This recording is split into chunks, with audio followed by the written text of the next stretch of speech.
sierpniu 1980 roku rozpoczął się strajk w Stoczni Gdańskiej. Lech Wałęsa rzucił pomysł strajku w obronie zwalnianej z pracy tuż przed emeryturą suwnicowej Anny Walentynowicz. Stało się to na spotkaniu towarzyskim opozycjonistów. Bogdan Borusewicz wciągnął do organizowania strajku młodych stoczniowców Jerzego Borowczaka, Ludwika Prądzyńskiego i Bogdana Felskiego. Liderem strajku miał być Wałęsa. Trudno dziś opowiedzieć, jakiej odwagi wymagało od bezrobotnego robotnika, męża i ojca 6 dzieci, rzucenie takiego wyzwania komunistycznej władzy. W sierpniu 1980 roku stanął na czele strajku, który rozlał się na cały kraj. Przedstawiciele strajkujących załóg zgromadzili się w sali BHP i tam zaprosili na rozmowy przedstawicieli komunistycznego rządu. Przyjazd do stoczni delegacji rządowej to był prawdziwy przełom.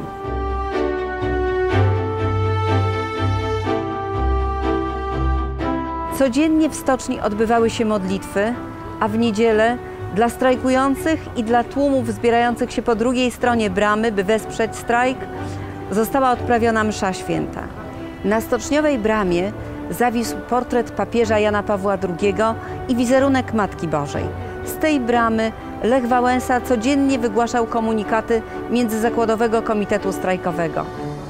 Dla większości ludzi do momentu strajku Lech Wałęsa był osobą nieznaną, a teraz uwierzyli w to, że Polska może się zmienić, że można stawiać żądanie tak odważne, jakie stawiali strajkujący.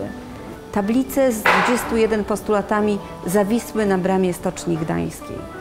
Lech Wałęsa poprowadził sierpniowy strajk ku zwycięstwu, podpisał Porozumienie Gdańskie i stał się ikoną ruchu dążącego do wolności i demokracji. W 10-milionowym związku odbyły się w pełni demokratyczne wybory. Zjazd wybrał Lecha Wałęsę na przewodniczącego. Po niemal roku internowania Lech Wałęsa powrócił do Stoczni Gdańskiej. W 1983 otrzymał pokojową Nagrodę Nobla.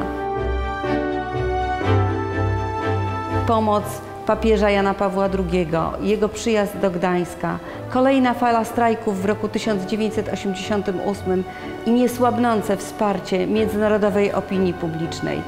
Wszystko to razem przekonało władze komunistyczne do konieczności podjęcia na nowo rozmów o relegalizacji Solidarności.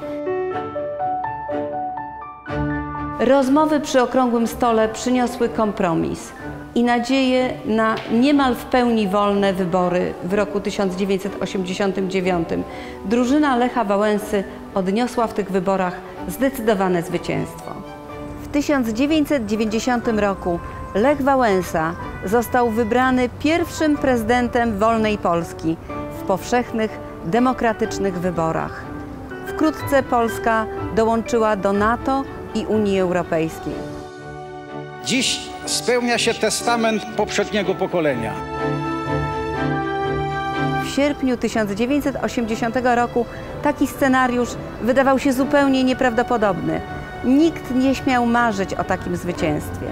Wszyscy, którzy współtworzyli polską Solidarność, wszyscy, którzy ją wspierali, mają swój udział w tym zwycięstwie.